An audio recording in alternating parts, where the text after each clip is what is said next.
what's up, guys? This is Tim. I'm Ron. Here with Ronald. Oh. We're going to do another top 5 with Tim. Should I do That's that probably too? No, it's probably going to be terrible on the audio, but that's yeah. all right. Okay, so by now you know the drill. Top Probably. 5. Okay. You're... I mean, I've seen a few of your videos. I watched. Oh, I was talking to the audience, not you. Well, I mean, No, you told me to know the drill. Yeah. So. All right, so you're doing board games today? Yeah, I'm okay, doing so my, top 5. So top 5 board games for Ron. All time? This is pretty. There's no like It's, category, right? Like, because Jesus did like top 5 dungeon crawls. You're just doing I'm top just 5. doing top 5 category. Okay. Like what looked like I really liked this the most at the time. Like this is totally prone to change because I'm a fickle beast. Well, I mean, and games are such an Yeah, they evolving. And, Yeah, and what you're in the mood for always changes. Yeah, and different kind of spins on the same mechanics get brought out. Things get refined.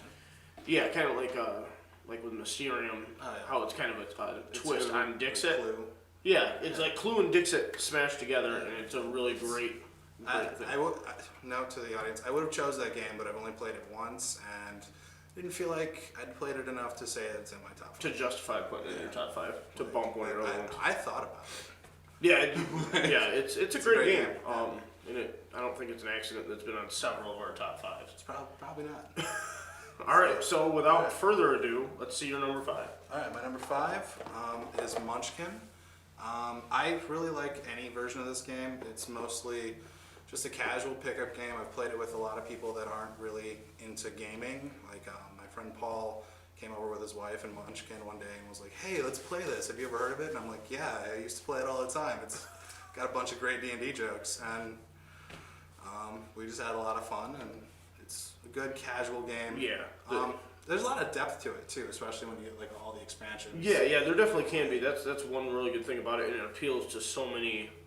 Yeah, I would almost put this in like almost a non-gamer category. Oh yeah, like if you don't play games. Yeah, you can pick this up really easily. There's an app for your phone. Is there? Yeah, the Munchkin counter. What? There's an app to keep track of your gear and your life. Why? Because some people can't count like this. Munchkin needs to be in the digital age, apparently. It's a good game, and it's been skinned in every. Oh yeah. I mean, I like I played the Cthulhu version. I played the what's it called? The Adventure Time version. Mm-hmm. Those are both a lot of fun. I like this one the most, I think. I've heard the Apocalypse one. I have not played. Is one of the best ones because like nobody wins. Oh. It literally everybody dies. Oh, that's fantastic. You're getting ready to win into the game. So the thing I really like about Munchkin is all the tongue and cheek like humor. D&D humor. Yeah. I like how like I'm a Munchkin personally. Like when it comes to like gaming, I like how you can kind of like help your friends or play against your friends and like form like little alliances and try to... I didn't realize that that's what a Munchkin was. I didn't know. I think it was probably a month or so ago that somebody actually told me that a Munchkin... Yeah, we crunched the numbers. Yeah. Well, and it's somebody that kind of just runs around in RPGs and just like takes things from underneath their party mates, right? It's just any rogue. you don't need to be a Munchkin class to do that. It's not a Munchkin, it's a class. Like you play as a rogue, you do that no matter what. Like we're getting off track on that. Yeah. Well, we've got a ton of versions of these here at the store, and they're one of our more popular games. Oh, good. And I believe it's made it on several top 5s. So I mean that just kind of speaks to the quality of the game overall. So that's number 5. What do you got for number 4? For number 4, I have Cosmic Encounters. Oh, that's a good one. I have only played it once, and it was with you actually. But you couldn't put Mysterium in? No, this game. That's good though. This game, I absolutely loved it. Like while we were the whole 3 hours we played. Yeah, we played for a while. It was one of the longer games, and this was right when the store had opened. Yeah, this was back in May. And I loved how the guy who owned the game was telling us how we should be playing. Yeah, and we're just we are totally going a going a different direction. We're just gonna the alliance will be strong forever, and we all went at the same time, and we all. It was a great game. Yeah, it was a lot of fun. Game. He had a lot of expansions too. Oh yeah, there was a lot. There was a lot just going on in that game. Yeah. I liked the tactics to it. I liked how some people just started with 40 ships, and you're like, what do I do to that? Yeah. And it was just. I like games that like you interact with other players and you get to choose how you play. Yeah. Like, Yeah. and that's probably or it gives why you the general construct, and you you kind get of to manipulate. yeah, that. you play within the parameters, and sometimes even breaking those. Oh yeah, and that's probably why that made such a huge precedent, and like Mysterium might not have. Right. Well, Because Mysterium like is everyone just was so still different. learning Mysterium too. Yeah, whereas, that's like, true. So Like that's at least true. half of those players knew what they were doing. Yeah. And I was like the only newbie, but I was the one who was like, forever defend the alliance. and we won And we won. collectively. That's one cool thing about this game is that you can potentially screw your teammates over at the end, or you Yeah. can just plow through and all win together. All together. It's like a 40-year-old game too. Yeah, that's like when you told me that, I was like really impressed that like I was having that much fun with a game I'd never heard of that's been around for 30, 40 years. So. Yeah, and it's a great mechanic. Fantasy Flight has taken it and done a lot of really good things Oh, with Fantasy it. Flight owns it? Yeah. Yeah. So, I and they have a like tendency what to they do do. that. Yeah. Like take games and just like take games that are great. Yeah, and just kind of like make them better. Oh, You know, reskin them, and the quality of the components is great inside, which is a big thing I think for the bigger games. You know, because if you're paying $50 or $60 for a game, yeah. Oh, you want it to be good. and it's got cardboard cutouts. No, You're like, come on. You want plastic. Yeah, you want You want nice- to be able to paint it and make it look great. Yeah, no, the planets and stuff are they are cardboard, but it's a really high quality. Yeah, it's like the Yeah, card. yeah, It's they're not going great. to just like be gone in 7 years. I think that's a great number 4. What do you got for number 3? Number 3, I had to choose this because this is essentially what brought me into like my nerddom. Like me and my father used to play this when I was a kid, and this is probably what like helped me want to like learn more history too. It's Axis and Allies. You guys can't read it. Well, I like what you said there. It makes you want to like kind of learn history. It makes learning the places you're fighting the battles at. Like- You know, so I mean, if you're fighting in North Africa, you might want to learn about how it actually what went happened? down. Like what? I forget the name of that like Operations Overlord or something. No, that was No, Europe. so Originally, it was Europe, yeah. Operation Torch. Yeah, it was Torch. Yeah, Torch to land on the western, like Morocco area. Yeah. But that's a great game. Yeah. I didn't find that game until that's actually one of the few that I knew of before I opened the store. Oh, really? Yeah, because a lot of these games I've really kind of Just got it. just got into, and they're such great games. But Axis and Allies is one that I played because I just happened to see it at Walmart Oh, yeah, 4 or that's- 5 I years think ago. Yeah, and it's My like I'm copy gonna of try my it. dad got was from that too. Or something. Yeah. Did you play the original one? Like, I don't know. I played it when I was like 12 to like 15. I still have it at home somewhere. It's probably like the second or third version of the game that ever came out. Yeah. I have no actual clue. The thing that I would say about this game, and this has nothing to do with the quality of the game, because the components are great, the board is great. I think that Wizards and Hasbro need to do a better job of pushing that game, because that's a classic. It is. And it's almost like they're hardest part ashamed of it it. is like the setup. Yeah. Like, cause like I'm not gonna like front you guys. This game is hard to like just start playing. Like Munchkin over there, it takes you like 10 minutes at tops to like get a full game in and like start up. Cosmic Encounters, it was like what, a half an hour to.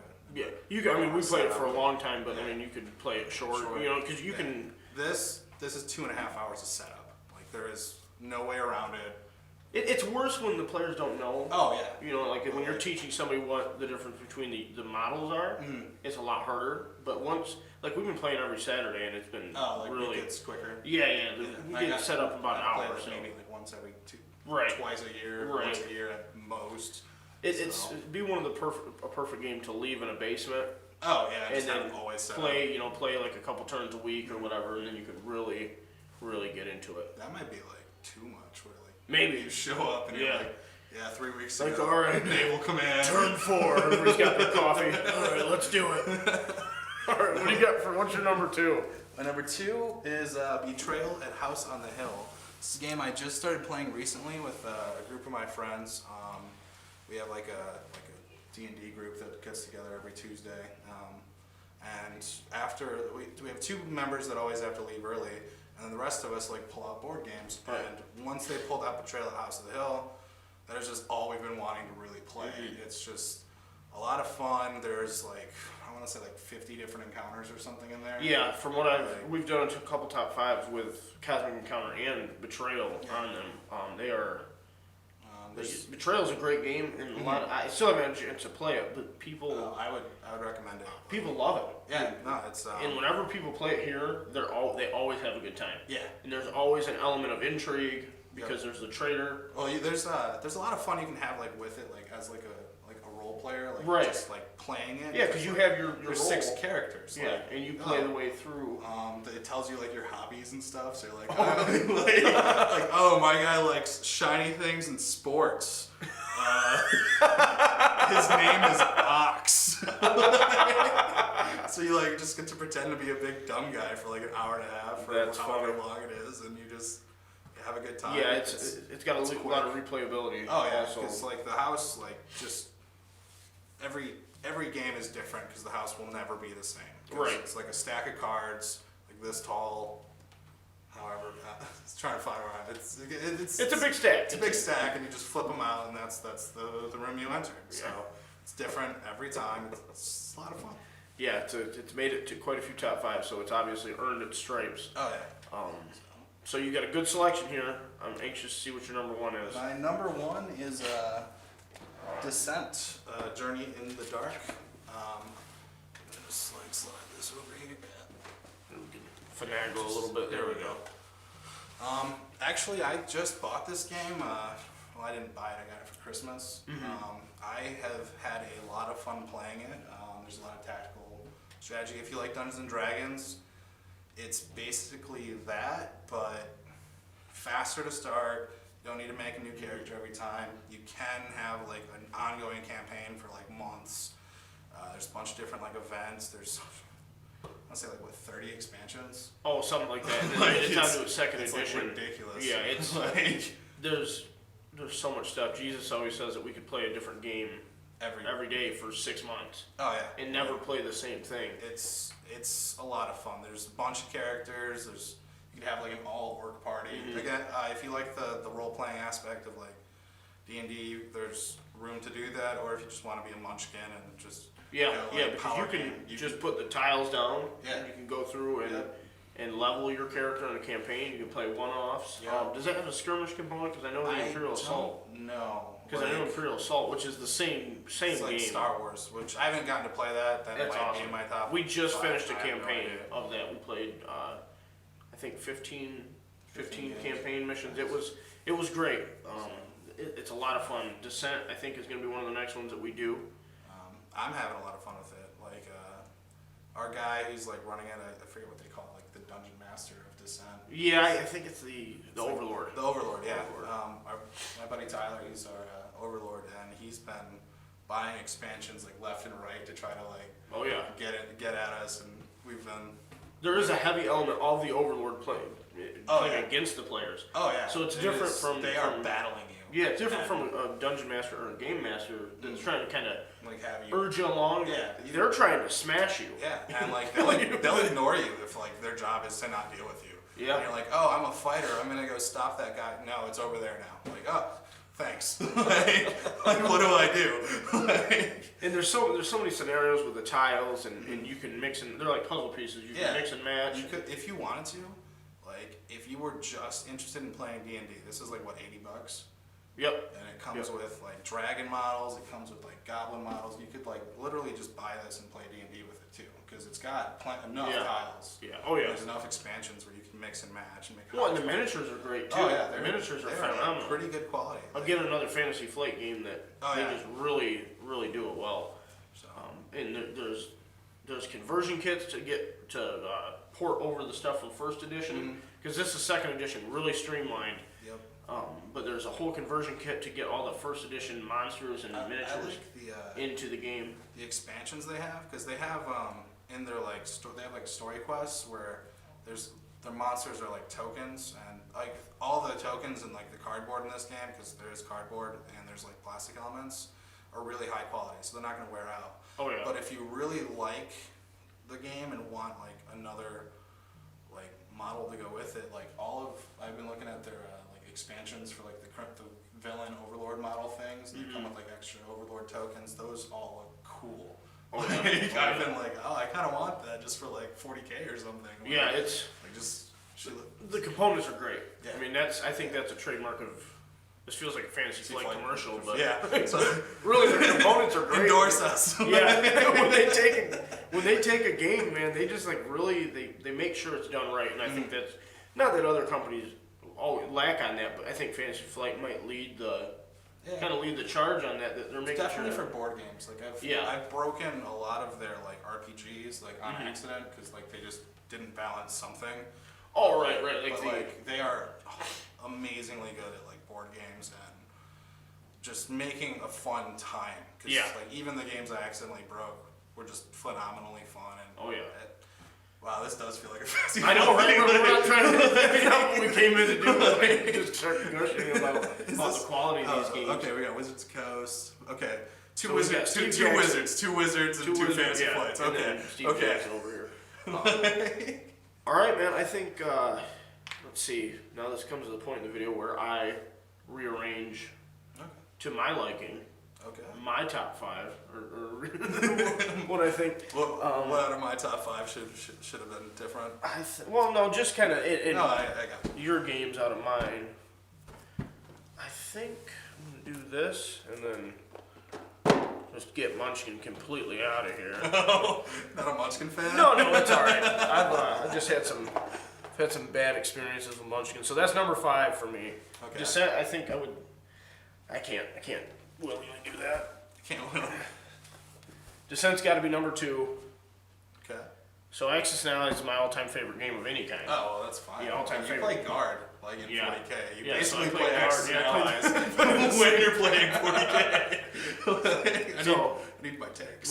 Right. Tanks and tanks are viable in that game, unlike 40K. Descent, I'm going to put number 2 for its Imperial Assault brother. Okay. I think I like Imperial Assault a little better than Descent. I'm not sure why. It might be the Star Wars flight. It might be. It could be also, like, I'm not gonna lie, like, with Imperial Assault, I've kind of wanted to buy a few of those expansions just because I was like, I want a Boba Fett model. Yeah, and the models are great. And it's cool to see, Stormtroopers run around, but Descent's a great game too. They're really kind of like 1A and 1B. Cosmic Encounter, I've never had a bad time playing it. Betrayal House on the Hill, I have not played it, but just from what I know, it's better than Munchkin. So it's number 4. Sounds like Munchkin has like scorned you in the past. Like, what did it do? No, you know what? Like, I played. I liked the concept of Munchkin a lot, and I love the humor because I think it's great to poke fun at ourselves. Yeah. Like when we do it with 40K and stuff, I think that sometimes we take ourselves too seriously. So to poke fun at the games and the hobbies we have, I think it's great. Yeah. So when you're like. You draw the pike card and the dude's holding the fish. Yeah. Pike, or like the two-handed sword where it's got 2 hands. Yeah. Really, yeah, just stuff like that, because like sometimes we get into it and we're like, and we just start, nerding out, and I think that's great. But I think to be able to put some perspective on it, it's awesome. But I've played some games of Munchkin that just drug on. When you got stacks of cards that are this high, and you're that's when the expansions have gotten too far into I kick in the door. Your fingers are bleeding from drawing cards, and it's another level 20 monster. And you're like, then nobody helps you, and then they all give it like ×2 bonuses, and you're just like sitting there crying at level 1. Yeah, when your friends at like level 9, and you're playing at 20. over and over and over, but that doesn't take away from the quality of the game. It's a great game. Obviously, people like it, and I think you put together a good top 5 here. I would like to think so.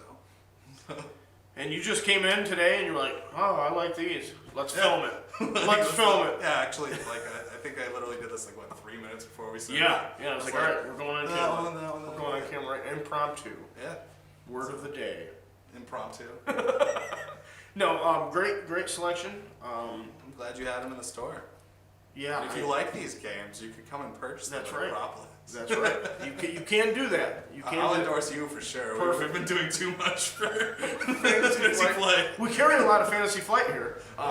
No, that's always good. Not what the show is for, but it's always beneficial. I mean, we carry. If you do it, you're like being kind of a jerk. Yeah, right. Shameless self-promotion. Yeah, but I can shamelessly self-promote whoever I want to. Like, I'm a guest. Oh, that's great. So- All right, man. Well, good top 5. Well, thanks for having me. You got anything else you want to add? Last parting shots about any one of these? I think we covered most of it. We love them all. Yeah, they're all a lot of fun. Yeah. All right, guys. Well, make sure you comment below. Let us know what your arrangement of these top 5 or what you could have added. Always looking for feedback. Make sure you like the video. And Give it a subscribe. thumbs up. And subscribe. That's the goal. Thanks for watching, guys. And until next time.